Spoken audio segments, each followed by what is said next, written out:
Hayden was born in 2004, and unbeknownst to us, he had hypoplastic left heart syndrome. So we went through my pregnancy just like any other couple would. We were excited, we painted the room, we bought the furniture, we had the clothing, we were ready. And so I was sick and had to be induced a month early, and Hayden was born. 24 hours later, they came in and told us that something was wrong with his heart and they didn't think he would live.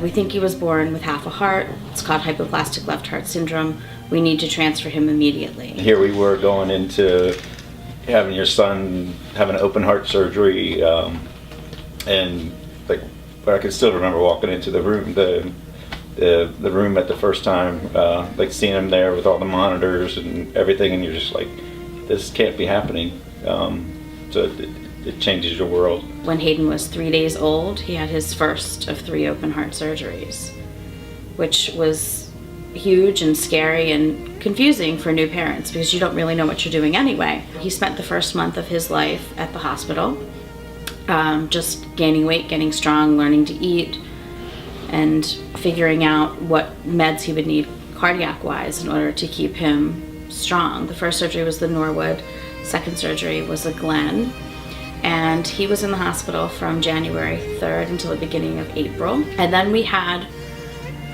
4 amazing years of normalcy, really. I mean, medications and doctor's appointments, you know, and the doctor's appointments became further and further apart, sometimes 6 months in between. And we were able to just live life and do all the things that you do with any other child. But we knew it was always kind of looming in the future. That third surgery was always looming in the future. He had his surgery on March 30th of 2009. His surgery was a lot more complicated than they thought it would be.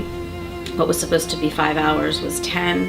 He was on heart-lung bypass for over 3 hours. They put him into the intensive care unit with backwards. He was feet first with his head at the end of the bed, and his neck was cannulated to go onto ECMO, onto full life support, because they thought he wouldn't make it through the night and that he would need that.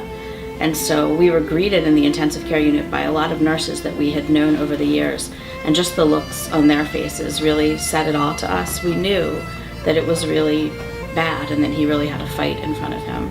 Hayden made it through that night. Rob and I stayed by his bed the entire night. We are so unbelievably lucky to have Hopkins in our backyard. The resources that we have here in this area are amazing.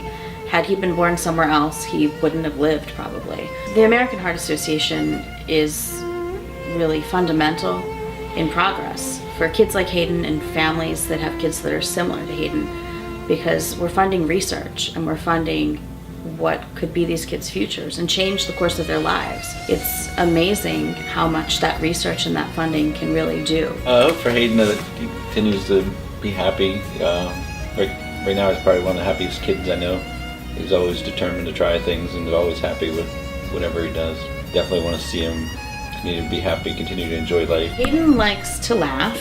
Hayden likes to play guitar. He likes to dance. He does hip-hop dance. He likes to ski. He loves to play golf. He likes to hang out with his friends. He is a huge sports fanatic.